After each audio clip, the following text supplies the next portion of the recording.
Welcome to Story Time with Miss Lucy. Let's see what story we're going to read today. Ooh, this looks like a really good one. The Tale of Peter Rabbit, written and illustrated by Beatrix Potter. Once upon a time, there were 4 little rabbits, and their names were Flopsy, Mopsy, Cottontail, and Peter. They lived with their mother in a sandbank underneath the root of a very big fir tree. "Now, my dears," said old Mrs. Rabbit one morning, "you may go into the fields or down the lane, but don't go into Mr. McGregor's garden.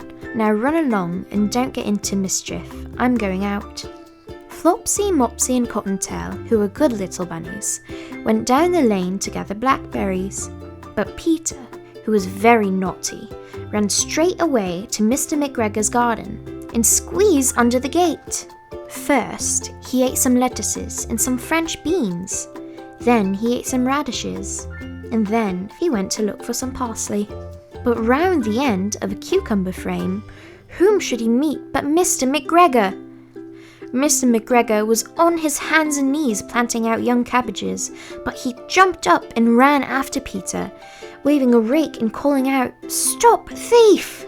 Peter was most dreadfully frightened.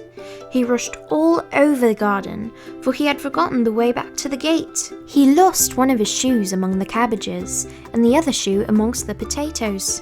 After losing them, he ran on 4 legs and went faster, so that I think he might have got away altogether if he had not unfortunately run into a gooseberry net and got caught by the large buttons on his jacket.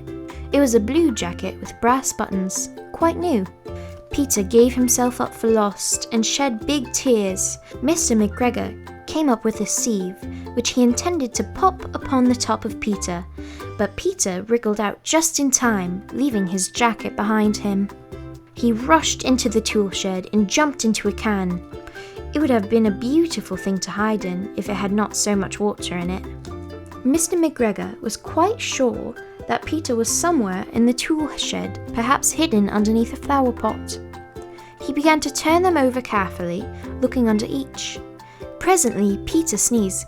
"Achoo!" Mr. McGregor was after him in no time and tried to put his foot upon Peter, who jumped out a window, upsetting 3 plants. The window was too small for Mr. McGregor, and he was tired of running after Peter. He went back to his work. Peter sat down to rest. He was out of breath and trembling with fright, and he had not the least idea which way to go. Also, he was very damp with sitting in that can. After a time, he began to wander about. He found a door and a wall, but it was locked, and there was no room for a fat little rabbit to squeeze underneath. Peter began to cry.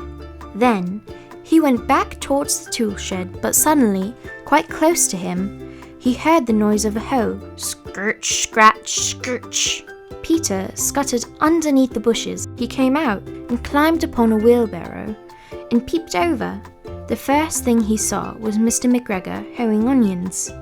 His back was turned towards Peter, and beyond him was the gate. Peter got down very quietly off the wheelbarrow and started running as fast as he could go, along a straight walk behind some blackcurrant bushes. Mr. McGregor caught sight of him at the corner, but Peter did not care.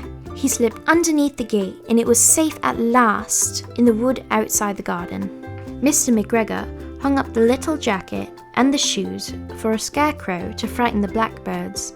Peter never stopped running or looked behind him till he got home to the big fir tree. He was so tired that he flopped down upon a nice soft sand in the floor of the rabbit hole and shut his eyes. His mother was busy cooking. She wondered what he had done with his clothes. It was the second little jacket and pair of shoes that Peter had lost in a fortnight. I am sorry to say that Peter was not very well during the evening. His mother put him to bed and made some chamomile tea, and she gave a dose of it to Peter. 1 tablespoon to be taken at bedtime. But Flopsy, Mopsy, and Cottontail had bread and milk and blackberries for supper. The end.